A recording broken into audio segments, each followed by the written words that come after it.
Alrighty, welcome back. Ladies and gentlemen, we're going to be jumping into a Team NV versus Team NV game. This time, New Zealand's JazBas versus Australia's Rossi. It's going to be a TVZ on Whirlwind.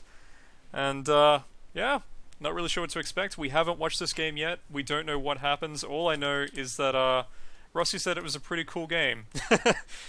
So, I'm joined here with NV Death. How you going, buddy? Yeah, pretty good.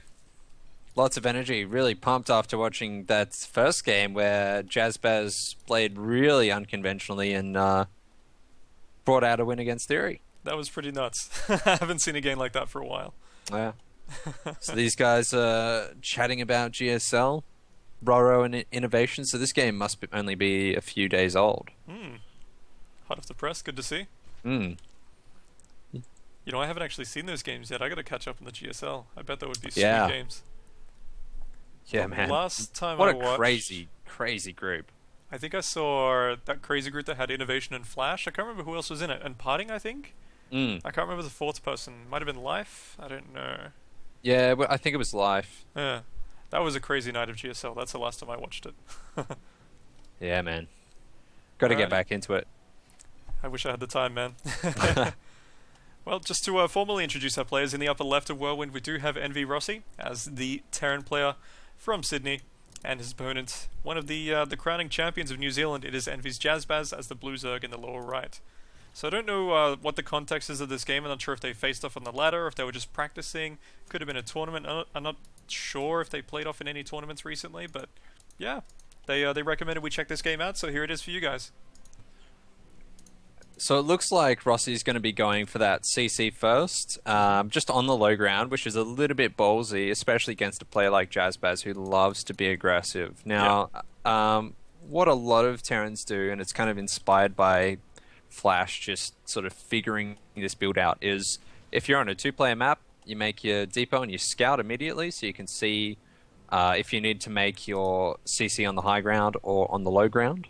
And on four-player maps, you always make it on the high ground. But Rossi, he's feeling confident. He feels confident that JazBas isn't going to try and get any like sneaky 6 pulls or 9 pulls, even 10 pulls in. So just went straight for the low ground CC, now making a barracks and a refinery. So he'll probably be going fairly standard, get a couple of Marines, move up to factory tech, and decide how he wants to play the mid-game from there. Cool. So I mean, it's really valuable to me to have your insight here as a strong Terran player. The timing on this gas, is that, like timed out as per usual when you would open 12 racks and 14 gas? Is that how it all works out? Yeah, it's kind of like, so you make the CC, so that obviously delays the rest of your build, but then you have the barracks and the gas goes up at relatively the same time, like relative to the rest of the build. Yeah. And then you make 2 Marines, and then you have enough gas to start a factory and a reactor, and it all times out really nicely as well. So like he'll be able to go and make the factory in about 2 seconds. So that'll go down about now. And then once that Marine finishes, you can make the reactor, and it'll sort of time out with the factory. You can float it on and start Hellion production immediately. Oh, that's perfect. Look at that.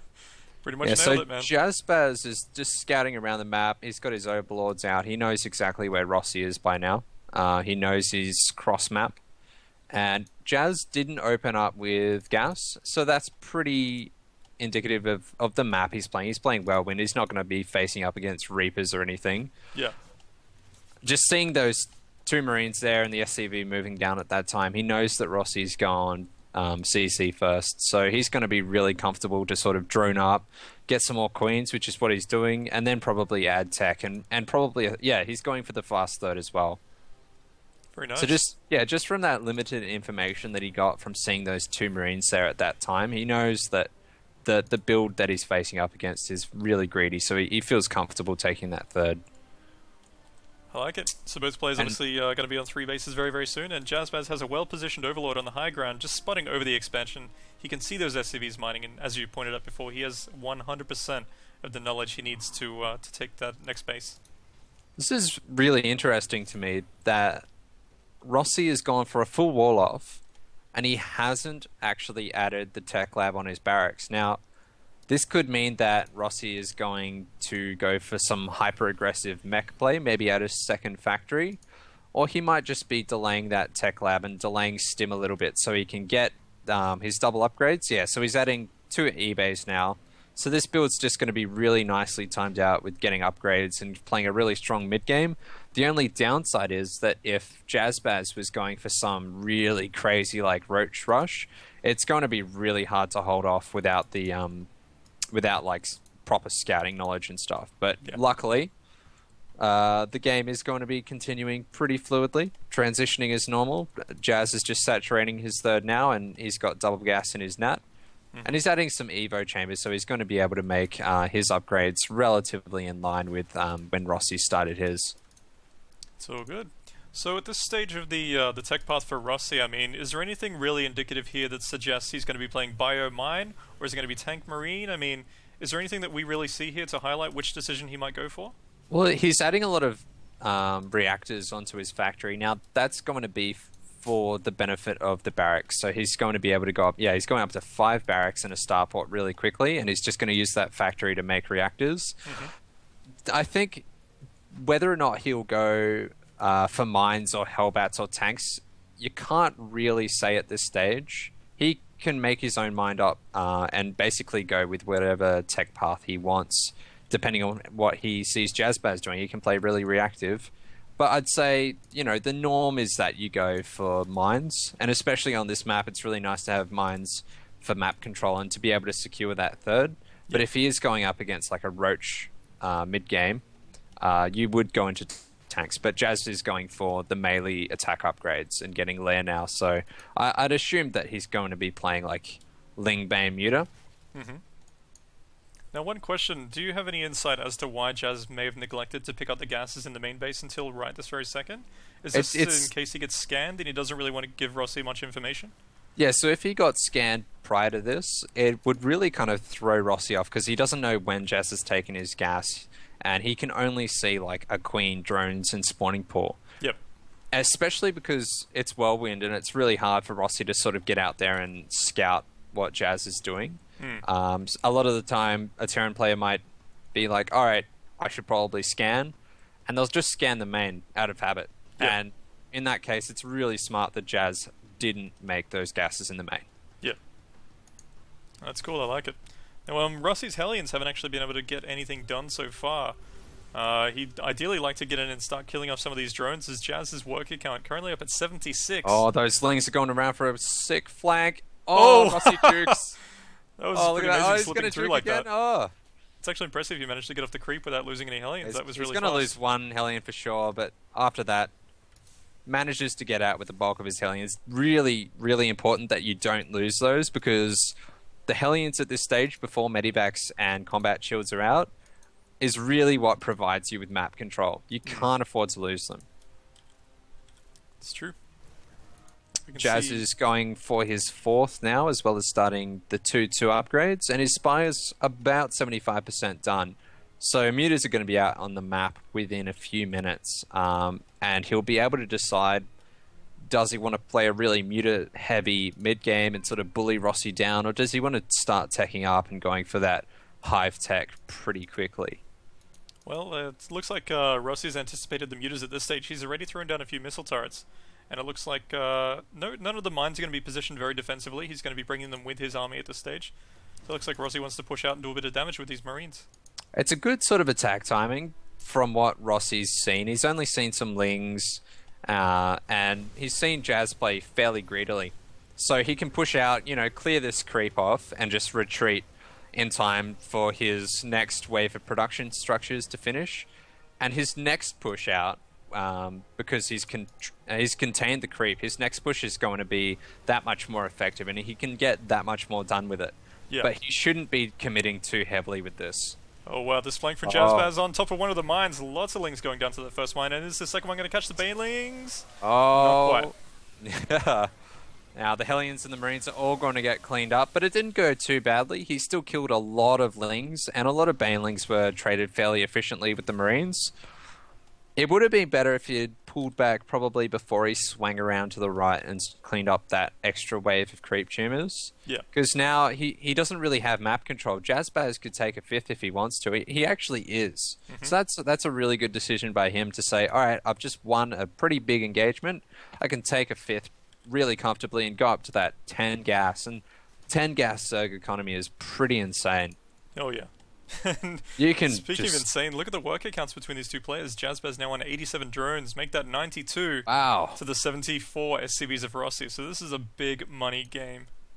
But at the same time, I mean, he's got this huge economy, but his army's not that small either. It's not to be trifled with. And he is... Where's his hive? His hive is about halfway done, so he'll be able to start 3-3 upgrades really soon. He is actually moving up to check the position of Rossi's fourth, which, yeah, it's now just been started. And Jazz will be able to push into Rossi's nat, get a couple of SCVs killed, maybe get a pull on that line. But eventually he's going to have to retreat. It's just something he's doing to annoy Rossi a little bit. Yeah. So all 21 mutas managing to escape successfully, and Rossi going for a drop on the 5th of JazBas. Jazz doesn't see it yet, but he will know about it now. He's going to have to cancel that hatchery. His army can't get there in time to kill those Marines off. Yeah. Really nice by Rossi. That is kind of a pain, because if Jazz had got that hatchery up really quickly, I feel like he'd just be able to sort of walk over Rossi with 3-3 ultras in a few minutes. Yeah. Now Rossi choosing to reposition his army to the center of the map while JazBas is pulled out of place, killing off a few queens, and it looks like he's going to be scanning down a bunch of these creep tumors as well. Keeping in mind that he does have a decent flank of mines to fall back on if the Zerglings get up too close.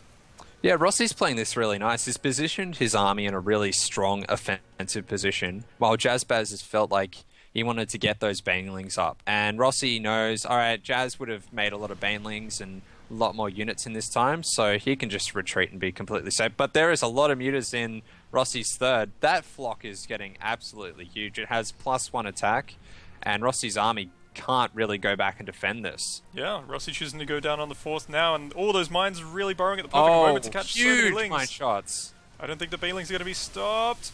Oh, wow. Oh. Holding my breath. And meanwhile, Rossi's base is just getting absolutely torn to shreds by mutas. The mutas can just go and kill Marines at this stage. Like, there's just so many of them. The splash just one shot so many of them at one time.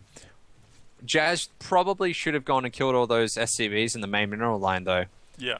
It's probably a little bit of a mistake to just leave them here killing off buildings. Now Rossi choosing to drop in the main with 2 medivacs full of Marines at this stage, but the Lings and the Banelings are already in position to deflect them. And the medivacs are just barely getting away alive. Oh, Those this mutas is still crazy. wreaking havoc. And Rossi at Jazz's third still, with units being so cost efficient against slings, while dropping in the main and then bringing it down to the nat to kill even more drones. So he's got mutas in the main, but he's doing a bloody good job of holding on. It's pretty crazy. Just seeing someone, you know, with this many mutas in their main base for this long and still alive, like, what? Yeah. Now, those Ultralisks for JazBas are out on the map. They do not have the armor upgrade yet. It is still on the way. But that chitinous doesn't take too long to research, so we'll see. Has he started it yet? No. Jazz has a ridiculous amount of minerals, but he doesn't have the gas count that he'd really want to be able to smash his way into Rossi's main and just finish him. Yeah. Those mutas are going to eventually be cleaned up by like mines and marines as they come out of the barracks, but Rossi is in a really tough position. His third wasn't mining for like the longest time, and he's lost a lot of the map control because he's now lost his army. So he needs to really sit back, make a couple of planetaries. He is double expanding now, and he'll probably turn those both into planetaries and just find some way to hold on. Yeah. Get his production back up and running. It's actually baffling to see that he still has 66 workers in the midst of all this and taking an expansion, but it's not going to stay up for very long. Jazz already on top of it. 6 Ultralisks and a lot of Lings sweeping in on that 4th. Yeah, I think this is going to be the death blow. I don't think that Rossi can hold on. It's looking that way, man. The 5th can't even land. There's a Zergling in the way. Yeah, those Ultras are just going to bully his way through, and there's the GG. Wow. Well that was played an by intense game. Jazz. Yeah. Jazz really just unleashing with so many ultras and lings once the mutas started ripping out the production of Rossi. You know, as we know, once you get into the production facilities of a Terran, they really can't do much to bounce back at that stage. So well played by both guys. Yeah, Jazz played that really smart, and I'd just like to highlight the fact that every decision, like every big game decision that he made, was really prompted by the knowledge that he had. So it's like, okay, he goes out and scouts with a couple of lings, and he sees that it's obviously a CC first, so he goes and makes that third, or he wins a fight and he goes and takes a fifth. And everything he's doing is just based on the knowledge that he has. He's not making any random decisions or leaping to conclusions. So it just makes him look like a really solid, really smart player. Alrighty, we'll be back with another game very soon, guys. Hope you enjoyed. Cheers.